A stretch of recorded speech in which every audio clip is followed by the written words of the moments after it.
Ұйымдасқан трансұлттық заң бұзушылық тамыр жайып, киберқылмыс табысы жоғары жаһандық индустрияға айналды.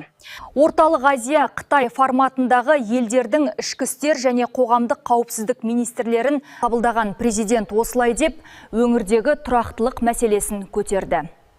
Кездесуде трансұлттық қылмыс, киберқауіпсіздік пен экстремизмге қарсы күрес талқыланды. Қасым-Жомарт Тоқаевтың айтуынша, цифрлық жүйені қылмыстық топтар өз қызметтерін үйлестіруге, табыстарын жылыстатуға, ешбір мемлекеттің шекарасына қарамайтын шабуыл жасауға жиі қолданады. Әсіресе Орталық Азия аймағына трансұлттық қылмыстық желінің қызығушылығы жоғары. Себебі мұнда маңызды көлік және сауда бағыттары түйіседі. Осы орайда президент түйткілді күш-жігер біріктіріп, ақпарат алмасу арқылы шешу керек деді. Қазақстан саладағы ынтымақтастық тереңдетуді дәйекті түрде қолдайды. Президент ықпалдастықты тетіктерін жүйелі түрде жетілдіріп, киберқауіпсіздікке қарсы іс-қимылға көшу керек екенін жеткізді. Кездесуге қатысушылар бұл кеселмен бірлесе күресуге ниетті екенін растады. Атап айтқанда өзара байланыстарды жолға қойып, жедел ақпарат алмасуға, кәсіби қарым-қатынастарды дамытуға және құқық қорғау органдарының қызметіне заманауи технологияларды енгізуге келісті.